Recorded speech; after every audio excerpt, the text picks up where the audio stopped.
السلام علیکم ورحمۃ اللہ۔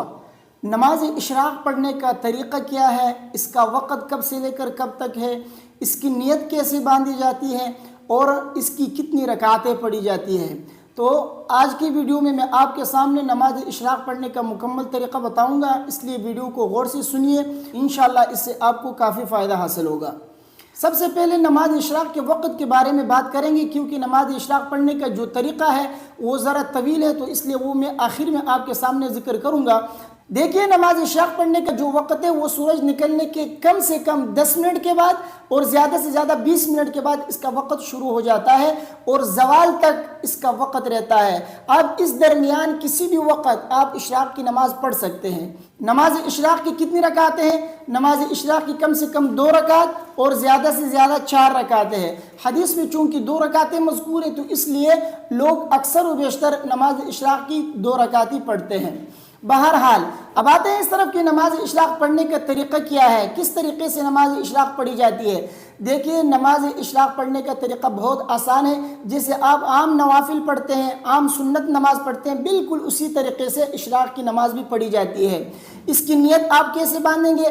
دیکھیے، نیت جو ہے یہ دل کے ارادے کا نام ہے۔ آپ جو ہے دل ہی دل میں یہ نیت کر لیں کہ میں اشراق کی 2 رکعت نفل نماز پڑھتا ہوں، یہی کافی ہے۔ اشراق کا لفظ اگر آپ ذکر بھی نہ کریں تب بھی درست ہے، یہ کہے کہ میں 2 رکعت نفل نماز پڑھتا ہوں، دل ہی دل میں، یہی کافی ہے۔ زبان سے نیت کرنا یہ کوئی ضروری نہیں ہے۔ اگر آپ زبان سے ادا کرنا چاہتے ہیں تو پھر آپ زبان سے یوں کہیں کہ میں 2 رکعت نفل نماز پڑھتا ہوں، منہ میرا کعبہ شریف کی طرف، اللہ اکبر، یا یوں کہیں کہ میں 2 رکعت اشراق کی نفل نماز پڑھتا ہوں، منہ میرا کعبہ شریف کی طرف، اللہ اکبر۔ جب آپ نے اپنے دونوں ہاتھ کانوں تک اٹھا کر اللہ اکبر کہا، اس کے بعد آپ اپنے دونوں ہاتھوں کو ناف کے نیچے یوں باندھ لیں، الٹے ہاتھ کو نیچے رکھیں اور دائیں ہاتھ کو جو ہے اس کے اوپر رکھ کر ناف کے نیچے آپ باندھ دیں ہاتھوں کو۔ اس کے بعد آپ ثنا پڑھ لیجئے، سبحانک اللہم و بحمدک و تبارک اسمک و تعالی جدک و لا الہ غیرک۔ ثنا پڑھنے کے بعد آپ اعوذ باللہ اور بسم اللہ پڑھ لیجئے اور اس کے بعد سورہ فاتحہ پڑھ لیجئے۔ سورہ فاتحہ آپ لوگوں کو آتا ہے اس لیے پڑھنے کی ضرورت نہیں ہے۔ اس کے بعد کوئی بھی سورت جو آپ کو یاد ہو وہ سورت آپ پڑھ لیجئے۔ اس کے بعد اللہ اکبر کہہ کر آپ رکوع میں جائیں۔ رکوع کی تسبیحات سبحان ربی العظیم 3 مرتبہ یا 5 مرتبہ یا 7 مرتبہ، جتنا آپ کو موقع ملے، جتنا آپ پڑھنا چاہیں آپ پڑھ سکتے ہیں۔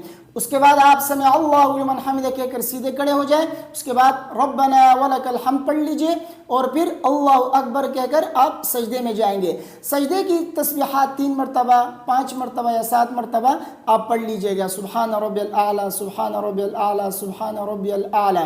اس کے بعد پھر اللہ اکبر کہہ کر دوبارہ بیٹھ جائیں، پھر اللہ اکبر کہہ کر آپ دوبارہ سجدے میں جائیں، پھر سجدے کی تسبیحات آپ 3 مرتبہ، 5 مرتبہ یا 7 مرتبہ پڑھ لیجئے گا۔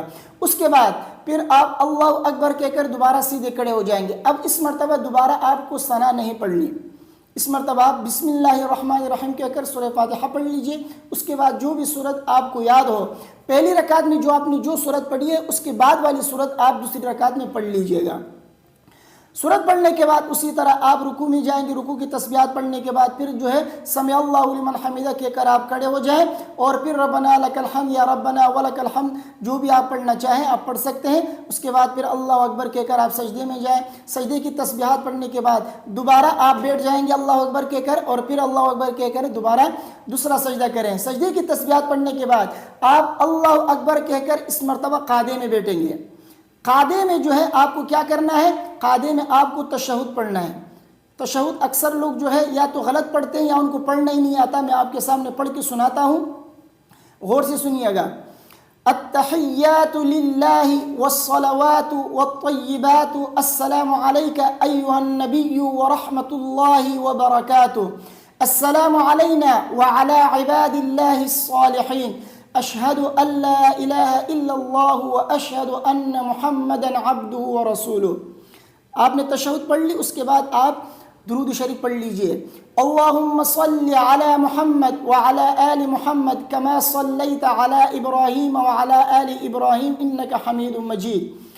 اللہم بارک علی محمد وعلی آل محمد کما بارکت علی ابراہیم وعلی آل ابراہیم انک حمید مجید۔ اس کے بعد آپ دعا پڑھ لیجئے جو بھی آپ کو یاد ہو۔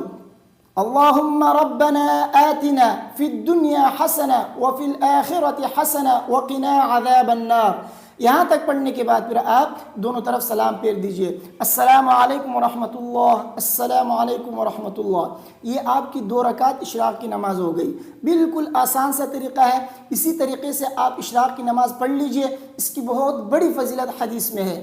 حدیث میں ہے کہ جو شخص اشراق کی نماز پڑھ لیتا ہے، اللہ تبارک و تعالیٰ اس کو ایک حج اور ایک عمرے کا کامل ثواب عطا فرماتے ہیں۔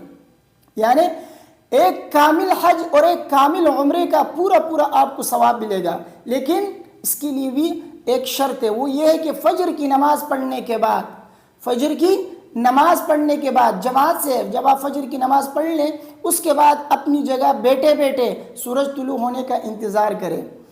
سورج طلوع ہونے تک آپ ذکر و اذکار میں، قرآن کی تلاوت میں جو ہے مصروف ہو جائے۔ جیسے سورج طلوع ہو جائے 10 منٹ کے بعد یا 15 منٹ کے بعد، بہتر تو یہی ہے کہ 15 منٹ کے بعد آپ اشراق کی نماز 2 رکعت پڑھ لیجئے۔ اللہ تبارک و تعالیٰ آپ کو ایک کامل حج اور ایک کامل عمرے کا ثواب عطا فرمائیں گے۔ فجر کی نماز پڑھنے کے بعد اگر آپ باہر گھومیں گے پھریں گے اور پھر جو ہے کہیں سورج طلوع ہونے کے بعد کہیں 9 بجے 10 بجے یا اسی طرح زوال سے پہلے کسی بھی ٹائم آپ پڑھنا چاہیں، آپ کو نفل نماز پڑھنے کا تو ثواب ملے گا، لیکن ایک کامل حج اور ایک کامل عمرے کا جو ثواب ہے یہ اسی صورت میں آپ کو ملے گا۔ یہ ثواب جب آپ فجر کی نماز جماعت کے ساتھ پڑھیں اور پھر اپنی جگہ بیٹھے اور سورج طلوع ہونے کا انتظار کریں۔ سورج طلوع ہونے کے بعد 15 منٹ کے بعد یا کم سے کم 10 منٹ کے بعد آپ 2 رکعت اشراق کی نماز پڑھیں، تب آپ کو ایک کامل حج اور ایک کامل عمرے کا ثواب ملے گا۔ تو مجھے امید ہے کہ میری باتیں آپ کے سمجھ میں آ گئی ہوں گی۔ ویڈیو کو اپنے دوستوں کے ساتھ لازمی شیئر کیجئے، مجھے اپنے دعاؤں میں یاد رکھیے۔ اگر کوئی سوال آپ کے ذہن میں پوچھ سکتے ہیں، انشاءاللہ اس کا جواب میں آپ کو دے دوں گا۔ السلام علیکم ورحمۃ اللہ۔